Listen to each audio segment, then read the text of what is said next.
Vinhos podem ser muito caros, ainda mais quando são super antigos, de alguma safra específica ou até mesmo se pertenceram a alguém importante. E sim, existe todo um mercado de vinhos que nós, meros mortais, nem conhecemos, onde um vinho custa muito dinheiro. Tem vinho que vai custar 10 mil dólares, 50 mil dólares ou até mesmo 100 mil dólares. Olha essa notícia aí. Um homem comprou uma garrafa de vinho de 250 dólares na década de 70 e depois esqueceu em seu porão.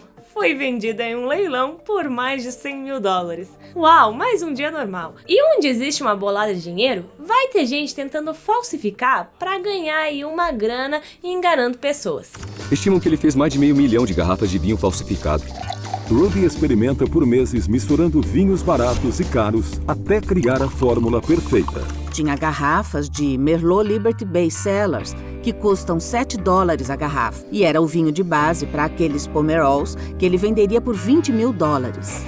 E já que isso é uma realidade, precisa existir métodos eficazes que digam se esse vinho é verdadeiro ou falso. E considerando que é para o vinho ficar intacto, o método para analisar se esse vinho é verdadeiro ou falso não deve destruir a garrafa. Porque senão vai que o vinho é verdadeiro. Daí tu abriu ali, pá, vamos fazer essa análise. Ops, era verdadeiro, agora o vinho perdeu o valor dele porque acabamos de abrir. Então de preferência não deve ser um método destrutivo. A maioria dos métodos que usam são esses que analisam mais a embalagem, o rótulo, se a maneira que foi feito é a impressão, é alguma tecnologia mais atual, mas isso limita, porque às vezes a gente quer analisar algo que tá ali no líquido. E será que existe algum método que permita isso sem você destruir o vinho? Pesquisadores da Universidade de Bordeaux, na França, desenvolveram um método bem interessante e bizarro até. Esse método se baseia na espectroscopia gama, e sem o nome gama envolve radiação gama, ou seja, radioatividade. Então esse método só é possível porque esses vinhos são radioativos. Tá, que? Vinhos radioativos? Sim, mas calma, não quero que você pire. Em primeiro lugar, é impossível a gente se livrar de radioatividade. Ela é algo natural. Tipo, bananas têm um isótopo radioativo, que é o isótopo radioativo de potássio.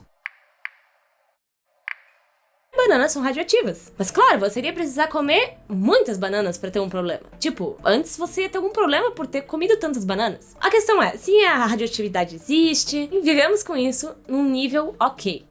E tudo isso que eu vou falar dos vinhos também é uma concentração baixa. Mas tá, deixa eu explicar, porque fica mais estranho. Diferente do que tem lá na banana, que é um isótopo natural, o isótopo radioativo que tem no vinho é artificial. Para ser mais exata, é o Césio-137. Primeiro, o único isótopo natural que tem de Césio é o 133. O Césio-137 é artificial, e o planeta Terra só foi conhecer ele depois de um certo evento da humanidade.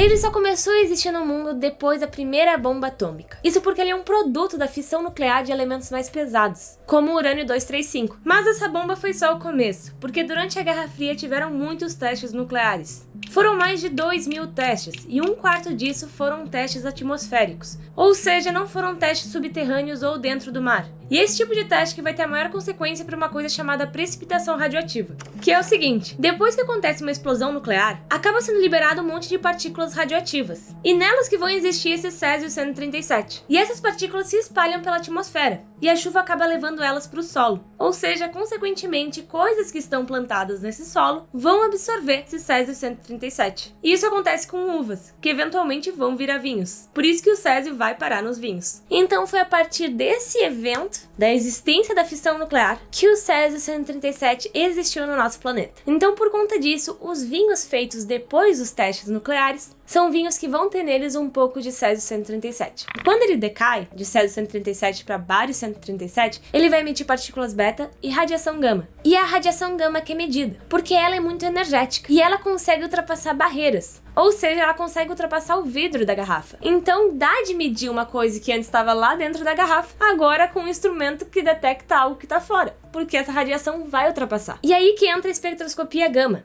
Esse aí que eu tô mostrando é o artigo feito pelos pesquisadores lá da Universidade da França, e essa foto tá mostrando o instrumento que eles usam. E a garrafa tá fechada ali, pronta para ser feita a análise. Beleza, mas qual é o resultado gerado depois de fazer essa análise? E agora você vai me ajudar a ler aqui comigo como são esses gráficos, que são esses espectros aí. Pra gente conseguir concluir se um vinho é falso ou não, antes de tudo a gente precisa de uma referência. A gente precisa de um valor padrão para conseguir comparar. E daí nesse caso eles colocam que a nossa referência é um vinho de 1964. E eles colocam aí que o césio, ele aparece em 662 kV.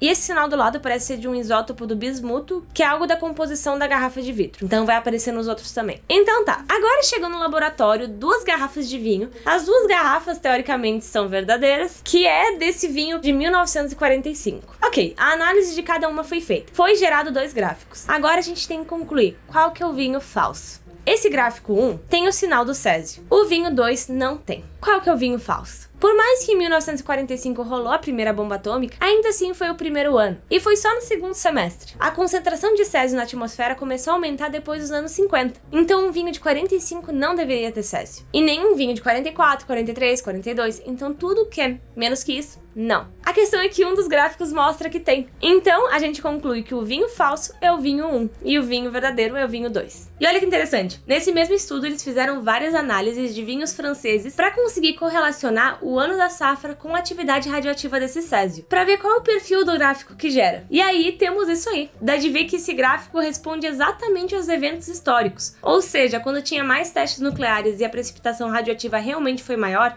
os vinhos dessa época também responderam com uma radioatividade maior. Então os vinhos carregam a história com eles. E outro detalhe que eles até escreveram nesse gráfico foi Chernobyl, em 1986, que foi quando aconteceu o acidente na usina e acabou liberando esse isótopo radioativo na atmosfera.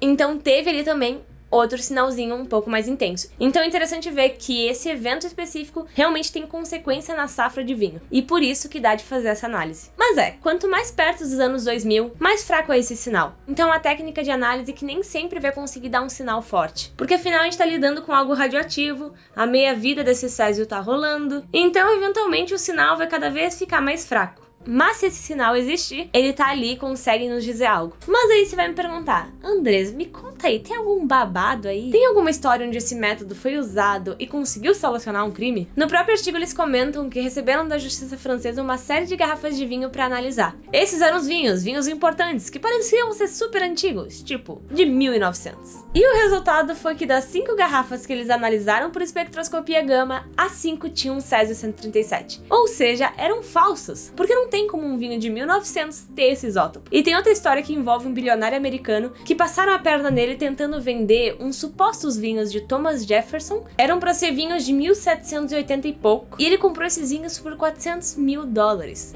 Bilionários podem ser excêntricos. Estamos falando de um cara que tem um quadro do Monet na casa dele, e ele também tem a adega particular ali. Só que nessa adega particular também tem uma série de vinhos falsos.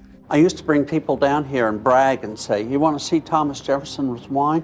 Well, then when I found out it was fake, now what I have to do is say, come on down and see my fake Thomas Jefferson bottles. Agora ele trata de uma maneira meio brincalhona, mas que com certeza foi algo que deixou ele frustrado, ser feito de idiota. Mas no momento que especialistas falaram que poderia ser falso, e que provavelmente era, ele decidiu que não, ele tinha que colocar um ponto final nisso, e ele ia investigar, custasse o que custasse. E, no meio dessa gastação de dinheiro, uma das análises que ele fez foi de espectroscopia gama, aí com o pessoal da França. Colocaram lá os vinhos de Thomas Jefferson nesse equipamento, fizeram a análise e não tinha césio 137. Ou seja, ele não pôde, com essa análise, dar um ponto final na questão. Se tivesse, ele já poderia dizer, ok, são vinhos depois dos testes nucleares. Beleza. Só que não, seja o que tiver ali dentro. Se for um vinho, foi um vinho antes dos testes nucleares, mas pode ser que seja outro líquido, né? Vai que é outra coisa, uma água com corante. Ele nunca abriu pra ver o que era. Do you have any idea what's actually in it? Moose piss, or pardon me. E fica essa dúvida, né? Essa análise não serviu para colocar um ponto final na questão, mas parece que a conclusão que eles chegaram é baseada numa análise da garrafa. Those initials, they told him, made with an electric engraving tool, non-existent in the 18th century. Mas é interessante ver como as análises são complementares. Essa parte aí de analisar o rótulo, a garrafa, é sim muito importante. Essa mulher aí, ela é tipo o Sherlock Holmes dos vinhos. E ela fala que quando coloca luz UV no papel, ele não pode fluorescer. Isso porque só papéis mais atuais que têm esses branqueadores ópticos, que são essas moléculas que conseguem absorver na região do UV e emitir na região do azul. E isso, consequentemente, faz parecer que o papel é mais branco, tá mais limpo. E um papel antigo não pode fazer isso. Então, é uma maneira de ver aí pela garrafa se já faz sentido esse vinho ser de tal ano ou não. E basicamente é isso, só pra gente parar e pensar como existem métodos interessantes de análise e que um deles se baseia na radiação que tem no vinho, mas isso só é possível por que existiram bombas atômicas. Os humanos, por onde passam, deixam suas pegadas. Agora tu não vai mais ver um vinho da mesma maneira. Esse é o vídeo de hoje, essa foi a curiosidade científica. Se você gostou, não esquece de deixar o like e de se inscrever no canal. Te vejo no próximo vídeo. Tchau!